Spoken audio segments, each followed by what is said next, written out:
तर आज आपण कॉर्न भजी करणार आहे। मी हे कॉर्न सोलून घेतले आहे। अर्धे आपण मिक्सरमध्ये फिरून घेणार आहे आणि अर्धे असेच ठेवणार। मिक्सरमध्ये फिरून घेतलेले आहे। तर हे दोन्ही आपण मिक्स करून घेतलेले आहे। हळद, 1 चमचा लाल तिखट, आलं लसूणची पेस्ट, काळी मिरी पावडर, 1 मोठा चमचा बेसन, अर्धा चमचा कॉर्नफ्लॉवर, तर मीठ टाकूया।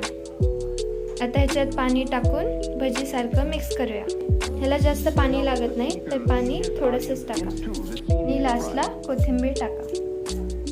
तयार करू सॉस। पण पहिले मेयोनीज घेतले, टोमॅटो सॉस टाकायचा, सॉस टाकून हे मिक्स करून घ्यायचं। सॉस तयार झाला आहे। आता आपण भजी तळायला घेऊया। तेल तापायला ठेवलं आहे। आपण भजी तळून घेऊया। खुसखुशीत भजी तयार झाली आहे। आता आपण ही काढून घेऊया।